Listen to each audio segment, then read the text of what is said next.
Lalim. Meng, malumos ka ha. Bumaon din yan. Nakatras lang. Grabe kayo, gagaling nyo. Salamat ha. Kami ba dapat magpasalamat sa inyo? Grabe, pray ko kanina. Sabi ko, ano kaya kami makalabas dito? May tao, di ba may ilaw? Opo, literal angels yung dumating. Yes talaga. Hindi mo ina-expect talaga mga bata pa. Hindi malalaking tao, hindi yan matanda. Wala. Gulat ka sa lakas nila. Yes. Opo. Paano nila kinaya yun? Ibig sabihin, pinadala talaga sila ng Diyos. Yes, thank you Lord. Thank you. Tingnan mo naman, winasak na namin yung daan, no? Kaya nga eh. Backing na ako, labas sa tayo. Bakit ka na doon sa dulo? Yung pala nyo tsaka ano, baka may iwan nyo ha. Opo. Kailangan natin maghugas muna. Ay, Jeyo ka. Ito, malupit natin yung taga-hukay yun. Nakita niyo kung paano nyo binaon yung Max Trucks. Yeah! Isang superhero rin. Ay, maboy! Sa mga sitwasyon na ganyan, kailangan natin maging ano eh. Yes. Lalaki.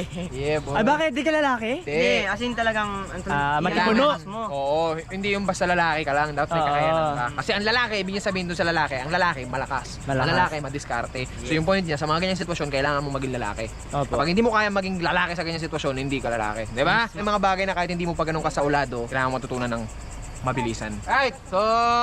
tara na. Oh, hindi pa. Oh. Alright. Atras na tayo, dire-diretso pa atras. So kailangan ng magagaling natin guide. Okay? Driver, passenger! Oh baby, I love